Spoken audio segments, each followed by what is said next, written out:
hamdan wa syukranillah, salatan wa salaman ala rasulillah, amma ba'du. Pertama-tama dan yang paling utama, marilah kita panjatkan puja dan puji serta syukur kehadiran Allah Subhanahu wa Ta'ala, yang mana Ia telah memberikan kita semua beribu-ribu kenikmatan sehingga kita semua bisa berkumpul di tempat yang insya Allah berkah ini. Salawat serta salam marilah kita sanjungkan pada baginda alam kita semua, yakni Habibana wa Nabiyana wa Maulana Muhammad Sallallahu Alaihi Wasallam. Sebelumnya perkenalkan, saya Depa Kencana Aprilia. Berdirinya saya di sini akan mempresentasikan bahasa Indonesia dengan mengenai teks puisi. Di sini apakah ada yang tahu apa itu pengertian puisi? Tidak. Sekarang kita jelaskan bareng-bareng ya. Oke. Pengertian puisi. Puisi adalah karya sastra yang mengungkapkan perasaan, pikiran, atau pengalaman seseorang dengan bahasa yang indah, singkat, padat, dan baku. Jadi puisi itu adalah karya sastra seseorang dengan menggunakan perasaan dan atau pikiran, juga dengan bahasa baku, indah, singkat, dan padat. Apakah teman-teman sudah paham? Paham. Oke, kita lanjut.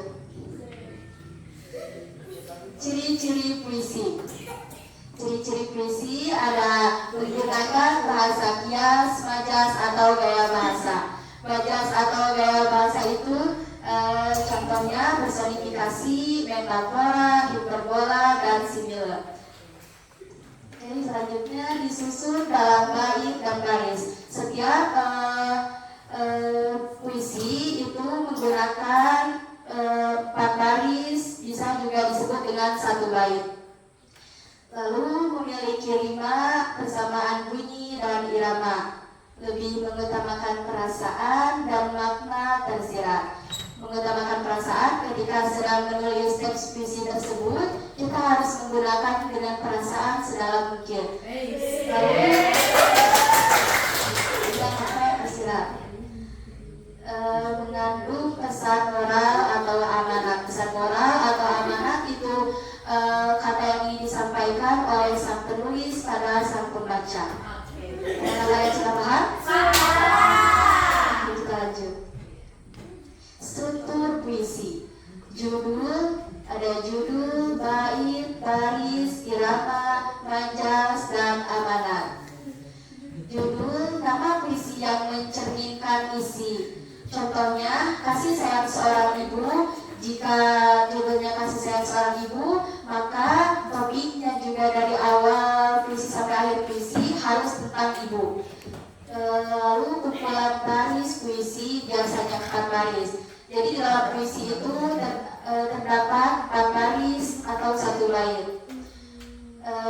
Baris kalimat atau bagian dari bait. Di dalam bait tersebut ada kalimat yang indah atau mencairkan suasana. Rima dan irama persamaan bunyi pada akhir kata. Contohnya seperti A B A B atau C A C A. Terus ada majas, gaya bahasa yang memperindah puisi. Contohnya, engkau seperti matahari yang menyinari hidupku. Lalu amanat, pesan yang ingin disampaikan penyair. Pesan yang ingin disampaikan penyair, contohnya, cintailah ibu karena kasih sayang ibu tulus. Jadi, apakah sudah paham? Paham. Kita lanjut. Di sini ada jenis-jenis puisi. Ada puisi lama, puisi baru, dan puisi kontemporer. Puisi lama terikat aturan, pantun, syair, dan mantra. Jadi puisi lama itu ketika ketika kita sedang membaca puisi tersebut harus mengikuti peraturan yang ada di dalamnya dan nadanya juga harus sama. Lalu puisi baru lebih bebas, tidak terlalu terikat pada aturan. Nah, jika puisi baru tidak seperti puisi lama itu harus mengikuti peraturannya. Jika puisi baru itu membacanya sesuai dengan hati kita. Namun, jika kita sedang membaca puisi yang berjudul penjajahan, ekspresi wajah kita harus marah dan nada bicara kita harus tinggi. Puisi kontemporer lebih modern, bebas gaya, kadang tanpa rima, puisi visual atau konkret. Puisi kontemporer itu lebih modern atau bebas gaya dibanding puisi baru. Contohnya seperti itu. Apakah teman-teman sudah paham? Sudah. Oke, kita lanjut. Gaya bahasa majas dalam puisi. Jenis-jenis majas ada personifikasi, metafora, hiperbola, dan simile. Personifikasi itu ada benda mati dari sifat manusia. Contohnya, rumah yang dulu penuh dengan kehangatan kini menjadi rumah yang sunyi dan terluka.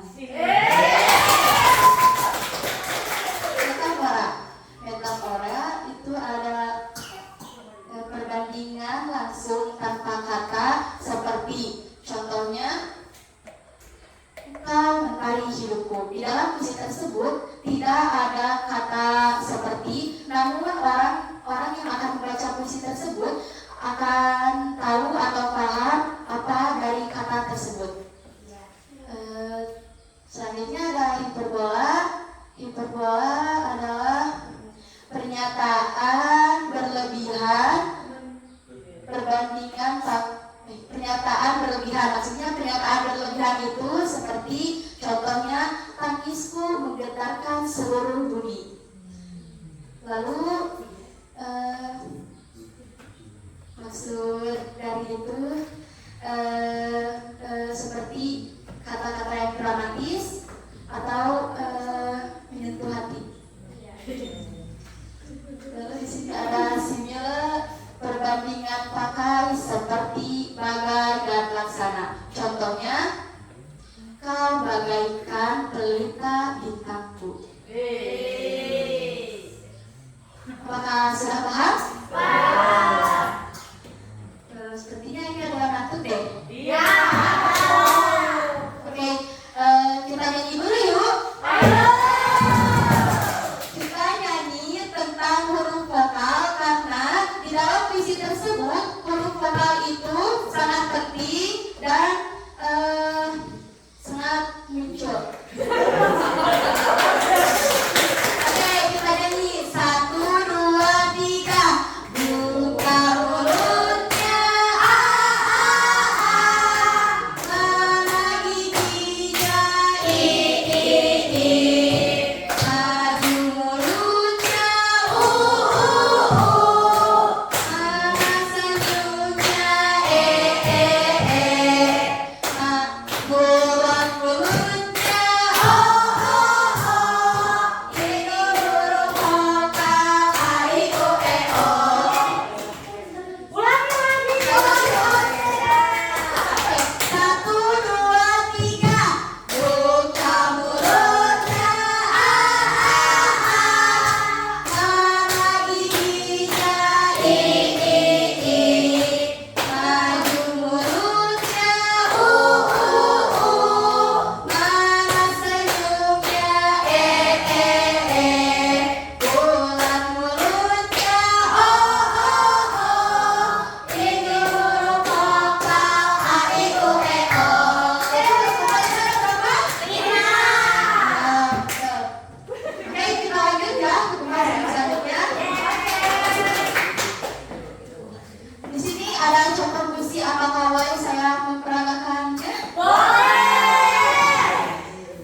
seperti air jernih.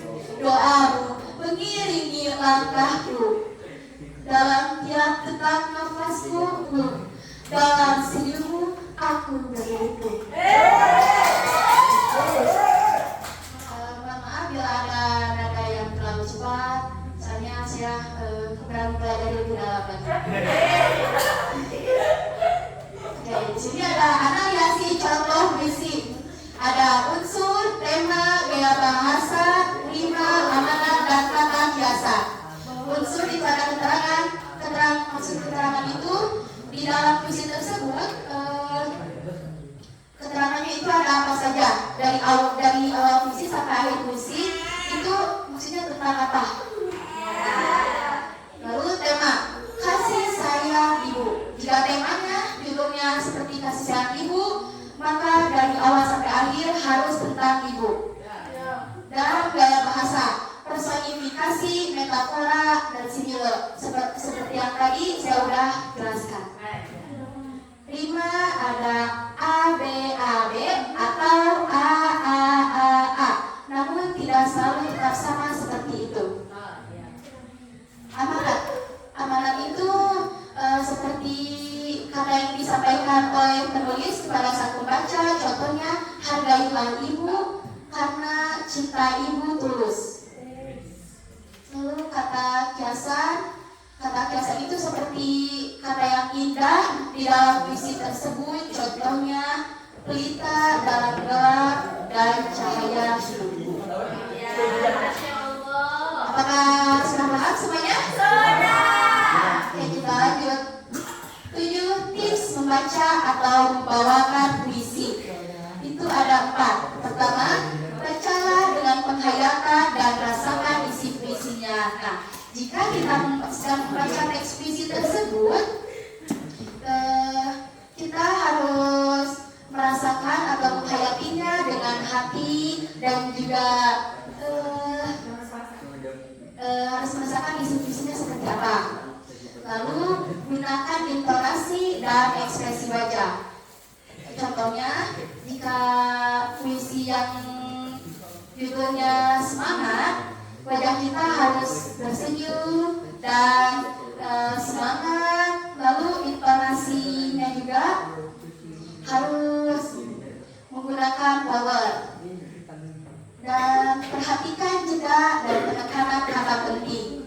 Maksudnya perhatikan jeda itu ketika kita sudah membaca puisi barisan terakhir, ingin membaca ke barisan selanjutnya, kita harus memperhatikan dulu sebentar agar kita bisa merasakan apa itu arti puisi.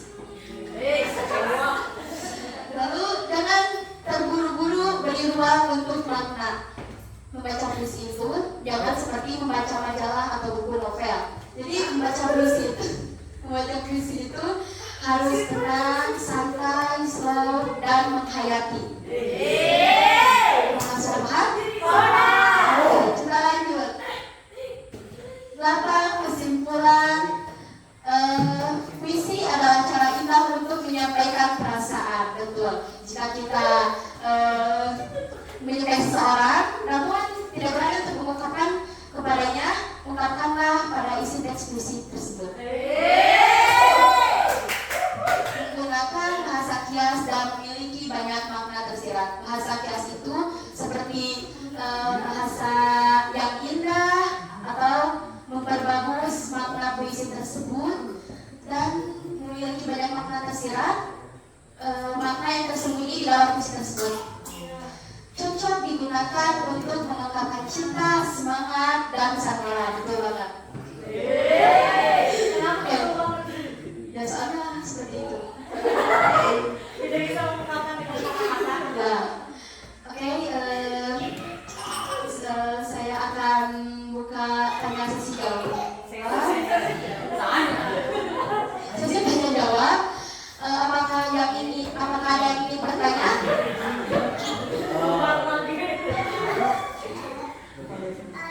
Ada yang mau bertanya? Tidak?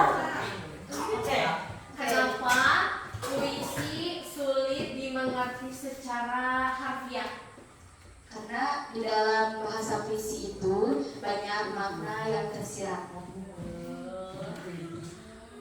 Jadi Memerlukan bahasa yang baku, indah, singkat, dan padat.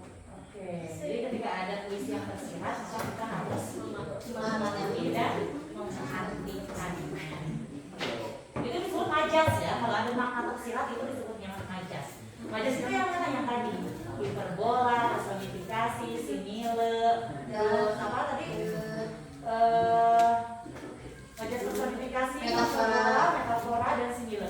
Sebetulnya majas itu banyak ya. Majas itu ada belasan. Tapi yang sering dipakai hanya itu saja, hanya beberapa saja. Yang sering dipakai biasanya personifikasi, hiperbola, dan simile. Karena itu kan menggunakan kata-kata kiasan, terus kata-kata yang berlebihan dalam puisi. Ketika kita menuliskan puisi itu kan ada kata-kata yang memang berlebihan, itu seperti kayak misalkan menyepertikan seseorang seperti suatu benda. Itu kan tidak mungkin, tapi dalam puisi itu diperbolehkan. Itu namanya majas, makna tersirat. Kayak misalkan wajahmu seperti rembulan di malam hari.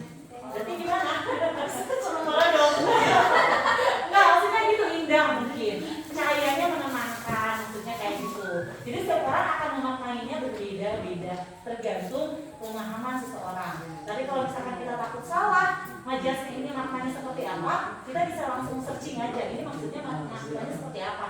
Karena dalam satu majas itu bisa ada beberapa makna, mungkin bisa 5, 6, atau 7. Makna kita seperti itu, mungkin menurut orang lain berbeda lagi. Jadi dalam puisi itu terdapat banyak majas atau makna tersirat. Makanya yang membuat puisi itu rata-rata orang-orang yang imajinasinya tinggi.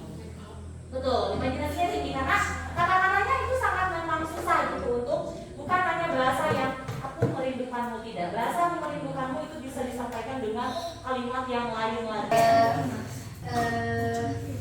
Saya akan mundur pamit untuk duduk kembali ke tempat saya. Mungkin cukup sekian yang dapat presentasi saya sampaikan. Semoga bermanfaat dan mohon maaf bila ada kekurangan atau yang kurang paham. Wassalamualaikum warahmatullahi wabarakatuh. Waalaikumsalam.